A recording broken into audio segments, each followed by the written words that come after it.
What is the fundamental difference between the referendum, plebiscite, initiative and recall? यानी जनमत संग्रह, लोकमत संग्रह, जन पहल, प्रतिनिधि वापसी, यानी इसको भी बोलते हैं बुलाना। ठीक है, चलिए शुरू करते हैं।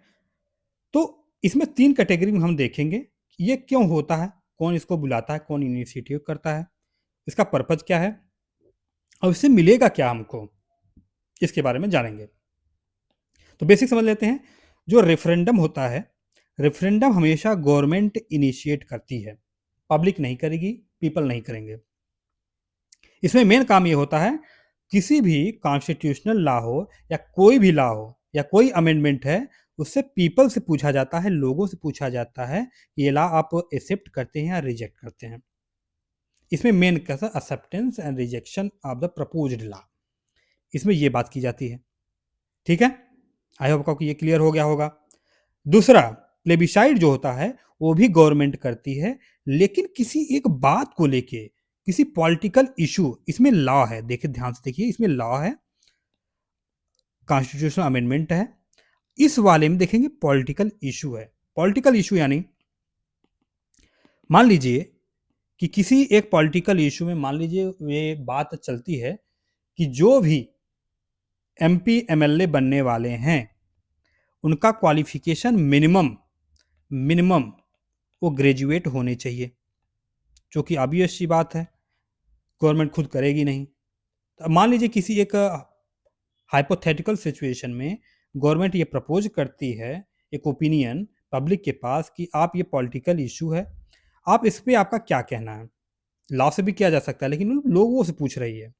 या मान लीजिए कुछ ऐसी बातें हो जाती हैं कि टेरिटोरियल डिस्प्यूट हो जाता है, उसमें पूछा जाए कि ये लोग कहाँ रहेंगे, तो भी बात बन जाती है। पॉलिटिकल इशू होना चाहिए, ये एडवाइजरी एंड पॉलिटिकल मैंडेट होता है। ठीक है, तीसरा ये है इनिशिएटिव। इनिशिएटिव ये सिटीजन करते हैं, इनिशिएटिव मतलब शुरुआत करना। ठीक है, तो initiative to propose a new law और अमेंडमेंट, इसमें क्या आउटकम होना चाहिए, एक नया लॉ हम क्रिएट करना चाहते हैं। ठीक है, क्या इंडिया में हो सकता है? नहीं। क्या लोगों के पास अधिकार है क्या कि वो किसी भी लॉ को बनाएं और प्रपोज करें और उस लॉ को एक्ट में कन्वर्ट कर दिया जाए या उस बिल को अमेंडमेंट एक्ट में बना दिया जाए? ऐसी कोई पावर नहीं है। इसमें क्या है, एक लॉ बनाने की कोशिश की जा रही है, पीपल करेंगे, सिटीजन रिकॉल में करेंगे, इसमें भी काम आएंगे। To remove an elected representative, मान लीजिए हमने किसी एमपी एमएलए को बना दिया है, हम चाहते हैं कि एमपी एमएलए हमको दोबारा नहीं चाहिए, तो क्या ये पावर है कुछ लोगों के पास कि वो सिटीजन ही डिसाइड कर दें उस इलेक्टेड रिप्रेजेंटेटिव को हटाने की? इसमें रिमूवल होता है। चलिए एक्सरसाइज निजा फिर से देख लेते हैं। रेफरेंडम गवर्नमेंट करती है, प्लेबिसाइड भी गवर्नमेंट करती है, इनिशिएटिव और रिकॉल ये सिटीजन करते हैं। जो रेफरेंडम होता है इसमें लॉ को प्रपोज किया जाता है और लोगों से पूछा जाता है कि इसको आप पास करते हैं या एक्सेप्ट करते हैं कि नहीं करते हैं। प्लेबिसाइड इसमें भी पॉलिटिकल ओपिनियन, इसमें पॉलिटिकल ओपिनियन लोगों के द्वारा लिया जाता है, इसमें मैंडेट होता है कि आप पॉलिटिकल ओपिनियन को एक्सेप्ट कर सकते हैं, रिजेक्ट कर सकते हैं। इनिशिएटिव में भी सिटीजन के द्वारा किया जाता है to propose a new law, जो सिटीजन खुद ही प्रपोज करेंगे या अमेंडमेंट करने की कोशिश करेंगे कॉन्स्टिट्यूशन में, उसमें कुछ बदलाव किए जाएंगे। रिकॉल के अंदर भी यही होगा, to remove an elected representative, उनका मेन काम है कि ये बात काम नहीं कर रहा, इसको हम हटाना चाहते हैं। चलिए एक एक करके देख लेते हैं। क्या रेफरेंडम इंडिया में एग्जिस्ट करती है? नो, सीधे आंसर है नहीं। इसमें कॉन्स्टिट्यूशन का एक प्रोविजन है, हमारा कॉन्स्टिट्यूशन, कॉन्स्टिट्यूशन इज सुप्रीम।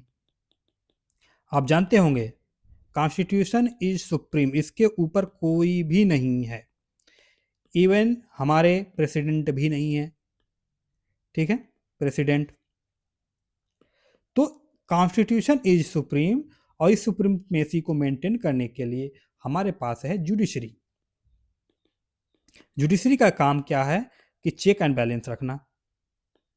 ठीक है, किसके ऊपर? गवर्नमेंट के ऊपर। कोई ऐसा लाना प्रपोज कर दे कि लोग ही ऊपर चले जाएं या खुद पॉलिटिकल पार्टीज ऊपर चली जाएं, ऐसा नहीं हो सकता। जैसे कि चाइना में होता है कि वहां पे कुछ भी प्रपोज करते देते हैं और सुप्रीम लीडर बने रहते हैं, नहीं, ऐसा इंडिया में नहीं हो सकता। सो नो कॉन्स्टिट्यूशनल प्रोविजन, कोई कॉन्स्टिट्यूशन में ऐसा नहीं है कि हमको रेफरेंडम इंडिया में करा सकते हैं। अगर हमको किसी पॉलिटिकल किसी भी अमेंडमेंट या किसी लॉ को बनाना है, उसके लिए एक प्रोसेस है, एक प्रॉपर प्रोसेस है। आप आर्टिकल 368 का यूज करके उस बिल को लाइए पार्लियामेंट में लाइए। पार्लियामेंट में पास हो जाने के पास वो बिल प्रेसिडेंट के एक्सेंट से प्रेसिडेंट एसेंट देंगे, उस एसेंट के बिहाफ पे वो बिल लॉ बन जाएगा। ठीक है, इंडिया में ये है ही नहीं कि आप रेफरेंडम किसी से करा लें। ठीक है, हाइपोथेटिकल सिचुएशन में आपको कॉन्स्टिट्यूशनल अमेंडमेंट करना पड़ेगा, एक न्यू फेडरल स्ट्रक्चर बनाना पड़ेगा और मेजर इलेक्टोरल रिफॉर्म करने पड़ेंगे, तभी जाके हो सकता है। अभी एक हाल ही में बात चली कि हम वन इलेक्शन करवाना चाहते हैं, वहां पे जो नेशनल लेवल पे भी होगा साथ में और स्टेट लेवल पे भी होगा। ये लेकिन पॉसिबल नहीं हो पा रहा है, चूंकि इसमें कॉन्स्टिट्यूशनल अमेंडमेंट की रिक्वायरमेंट होगी और ये मुद्दा केवल गवर्नमेंट ही ला सकती। ठीक है, तो एग्जामिनेशन अगर पॉइंट ऑफ व्यू देखना चाहिए तो Indian constitution does not provide, नहीं प्रोवाइड करता referendum as a constitutional making law, एक मेथड नहीं बनाता, नहीं होता। ठीक है, दूसरी तरफ चलते हैं, प्लेबिसाइड क्या होता है। प्लेबिसाइड, जिसमें मैंने बताया पॉलिटिकल इशू को, कोई पॉलिटिकल इशू है, इस पॉलिटिकल इशू को अगर रिजॉल्व करना है तो हमको प्लेबिसाइड करवाएंगे। इस प्लेबिसाइड में क्या होगा कि किसी भी एक मुद्दे को लोगों के बीच में रखा जाएगा, लोग डिसाइड करेंगे। जैसा कि आप हिस्टोरिकली देख सकते हैं 1947-48 में जूनागढ़ एक प्रिंसली स्टेट था, वो नहीं चाहता था कि इंडिया के साथ जुड़े, तो उसमें पीपल से पूछा गया कि क्या आप इंडिया को ज्वाइन करना चाहते हैं पाकिस्तान को, और लोगों ने ओवरवेलमिंग बोला, एक साथ मेजॉरिटी में बोला कि हम इंडिया को ज्वाइन करेंगे।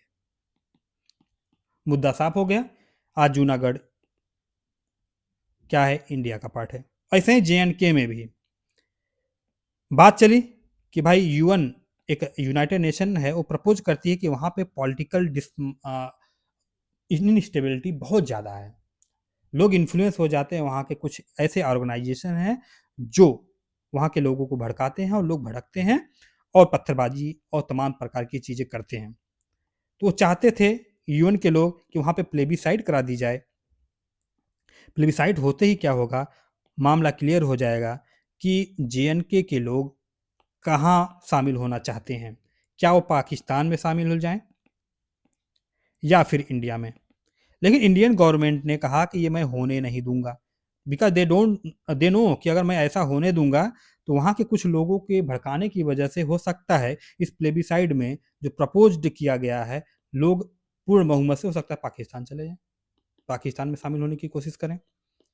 वहाँ पे ऐसे आप देखे होंगे बहुत सारे टेररिस्ट ऑर्गेनाइजेशन वर्क करते हैं, ISI वहाँ का मेन पाकिस्तान का सपोर्ट करता है। ऐसी चीज़ें हम नहीं चाहते थे। तो JNK वाले जो मामला हुआ वहाँ पे प्लेबिसाइड यूएन ने प्रपोज किया, लेकिन इंडिया ने रिजेक्ट कर दिया और ये बहुत सही डिसीजन था। और प्लेबिसाइड को एक हाइपोथेटिकल सिचुएशन में हम मान भी लेते हैं कि अगर हमको किसी की टेरिटोरियल सॉवरेंटी या डिस्प्यूट को अगर हमको रिजॉल्व करना है तो क्या प्लेबिसाइड करा सकते हैं। Yes, it can be done, but peoples opinion मांग सकती है गवर्नमेंट किसी भी नेशनल इंपॉर्टेंस पे। ठीक है, पॉलिटिकल एंड मोरल लेजिटिमेसी होती है, इसमें कोई कॉन्स्टिट्यूशन का कोई कंपल्सन नहीं है कि कॉन्स्टिट्यूशन बताता है कि प्लेबिसाइड होने, एक टर्म भी नहीं कॉन्स्टिट्यूशन में मेंशन है ये प्लेबिसाइड, आपको ध्यान रखनी चाहिए।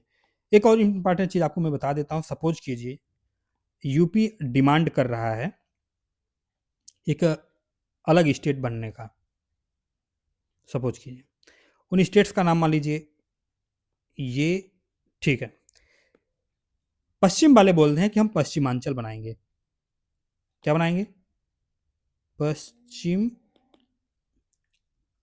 अंचल, या इसी को करते हैं हम हरित प्रदेश बनाएंगे, हरित प्रदेश।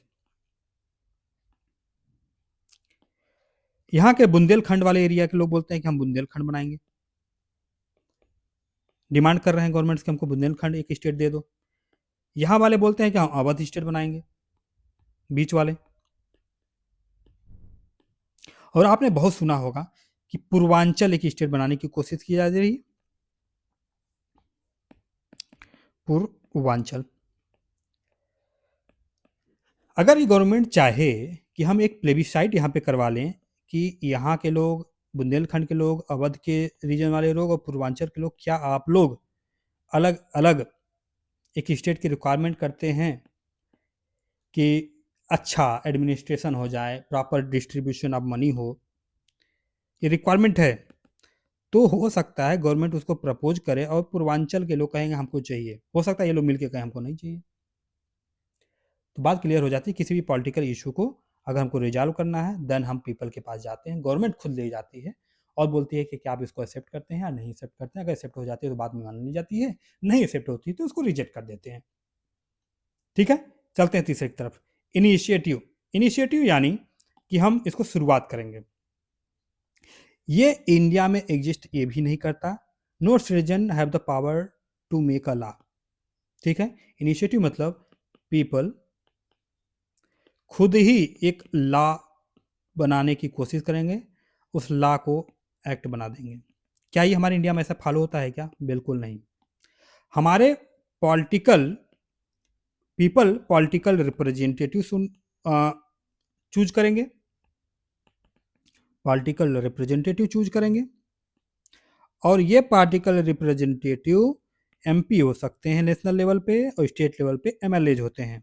ये अपने करस्पॉन्डिंग हाउसेस में जाएंगे, मान लीजिए वो जाते हैं पार्लियामेंट में, एमपीज पार्लियामेंट में वो पास कराते हैं बिल, बिल एक्ट होता है। तो ये जो पावर है, इनिशिएटिव का पावर, ये किसी को दिया नहीं गया है। पीपल्स के पास बिल्कुल पावर नहीं है कि किसी भी कॉन्स्टिट्यूशनल अमेंडमेंट या किसी भी लॉ को बना सके, सीधी सी बात। Citizen cannot propose law or amendment directly. Only MP and MLA have the power to initiate a bill and pass it and make it as a act by the accent of the president. Citizen petition केवल file कर सकते हैं, ध्यान दीजिए, citizen petition file कर सकते हैं, representation and PIL file कर सकते हैं। इस पीआईएल के बिहाफ पे अगर सुप्रीम कोर्ट या हाई कोर्ट को लगता है कि ये सही रिक्वायरमेंट है, डिमांड है, तो उसको माना जा सकता है। और हो सकता है कि हाई कोर्ट या सुप्रीम कोर्ट गवर्नमेंट को डायरेक्ट करे कि please make a law on it, for the time being मैं एक लॉ बना दे रहा हूं, तब तक ये काम करेगा, जब आप एक लॉ बना दोगे तो वो ये लॉ को सुपरसीड कर जाएगा। ये होता है, कई बार हुआ भी है। ठीक है, और इनिशिएटिव मान लीजिए अगर करवाना चाहें तो हाइपोथेटिकल सिचुएशन में अगर करना चाहें, अगर पीपल के पास ये पावर दे दी पड़ेगी तो हमको एक सिटीजन ड्राफ्टिंग लॉ बनाना पड़ेगा, एक कॉन्स्टिट्यूशनल अमेंडमेंट करनी पड़ेगी, कलेक्टिव सिग्नेचर रिक्वायरमेंट होगी, और forcing a vote on it. अगर इसको करना चाहेंगे तो लोगों को बताना पड़ेगा आपको वोट देना ही पड़ेगा। कुछ स्टेट्स हैं पूरे विश्व में, कुछ ऐसी कंट्रीज है जहां पे ये डायरेक्ट डेमोक्रेसी है। हमारे यहाँ रिप्रेजेंटेटिव डेमोक्रेसी है, डायरेक्ट डेमोक्रेसी जहाँ पे है ये चीज़ें फॉलो की जाती है, जैसे स्विट्जरलैंड उसका एक बेस्ट एग्जांपल है। कुछ ऐसे स्टेट्स हैं यूएसए के जो इनिशिएटिव खुद ही पीपल जाते हैं लॉ बना लेते हैं। नॉट इन इंडिया, इंडिया में नहीं है, जैसा कि मैंने आपको बता दिया, कुछ भी नहीं है इंडिया में, इन चारों ऑप्शन में इंडिया में नहीं है। बट हिस्टोरिकली 1957 से पहले, 1950 से पहले ये चीज़ें हुई हैं कुछ जगह पे, जैसे जूनागढ़ का मैंने एग्जांपल दिया। आई होप आपको ये क्लियर हो चुका होगा। रिकॉल चलते हैं, चौथा है, लास्ट है, रिकॉल भी इंडिया में नहीं दिया गया है, बुलाना। अब किसको बुलाना है? जो पॉलिटिकल या रिप्रेजेंटेटिव जो चुना गया है, उस रिप्रेजेंटेटिव को हम चाहते हैं कि उस पोजीशन पे, उस गद्दी पे ना रहे, तो लोग ही जनमत से उसको रिकॉल करें, बुला लें, उसको उस पॉलिटिकल जगह से हटा दें। करंट सिचुएशन ऐसा है कि ऐसा हमारे इंडिया में नहीं है। अगर आपको एमपीज या एमएलएज को हटाना है मान लीजिए, तो आपको एक प्रोसेस को फॉलो करना पड़ेगा, जो कि आप जानते होंगे, removal of the MPs and MLA कैसे भी किया जा सकता है। ये लोगों के पास, पीपल्स के पास ये राइट बिल्कुल भी नहीं है। ठीक है, अगर आप किसी को हटाना चाहते हैं तो या तो उसका इलेक्शन या उसको डिस्क्वालिफिकेशन के नाम पे, या खुद ही वो रिजाइन कर दे, या नो कॉन्फिडेंस मोशन पास किया जाए। एनसीएम अगर पास हो जाता है तब भी पूरी पॉलिटिकल पार्टी के रिप्रेजेंटेटिव हटा दिए जा सकते हैं। आपको यह क्लियर हो गया होगा रिकॉल का मतलब क्या है, ठीक है। और रिकॉल कुछ जगह पे अलाउड है, नॉट अ नेशनल लेवल, बिल्कुल अलाउड नहीं है। कुछ जगह स्टेट्स अलाउ करते हैं, जैसे एमपी और छत्तीसगढ़ है, जो अपने स्टेट के लॉ में, कॉन्स्टिट्यूशन में नहीं, स्टेट के लॉ में एक बना के रखा हुआ है कि अगर हमको पंचायत के मेंबर को अगर हटाना है तो पंचायत के मेंबर को हटाने के लिए लोग खुद ही हटा सकते हैं, मिलके रिकॉल कर सकते हैं उस पंचायत के मेंबर को, ठीक है।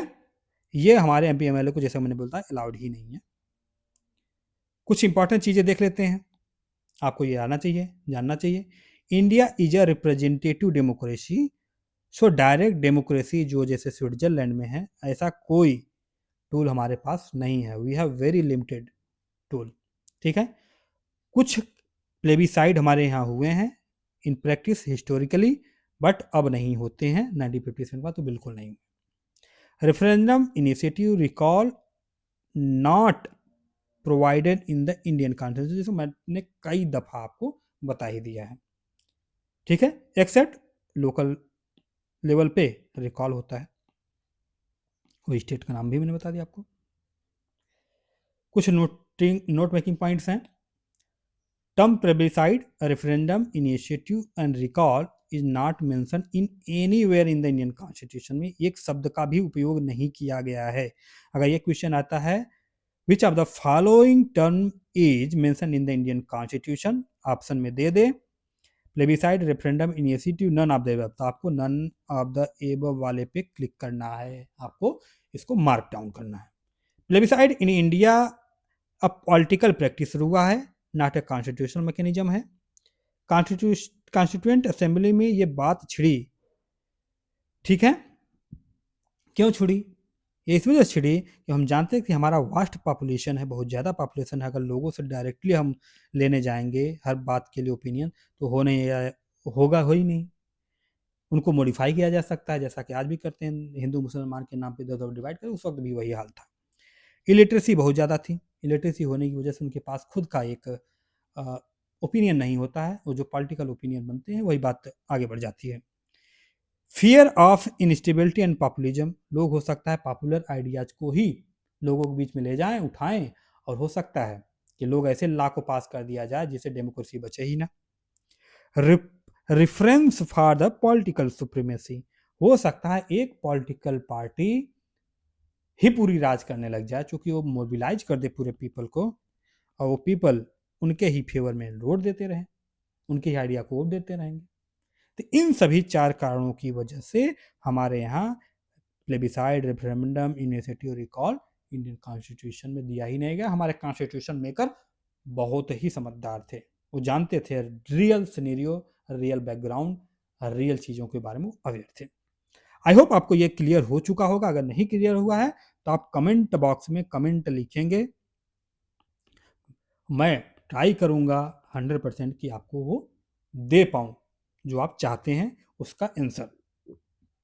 अगर आप तैयारी कर रहे हैं UPSC, state PCS, SSC level या पुलिस की, तो आप इस चैनल से जुड़ जाइए। बहुत सारी चीज़ें ऐसे ले आऊँगा जो आपके एग्जामिनेशन में मदद करेगी। अगर एग्जामिनेशन में नहीं होगा तो आपके अंडरस्टैंडिंग को, आपकी समझ को ज़रूर बढ़ाएगा। Thank you so much for attending this session.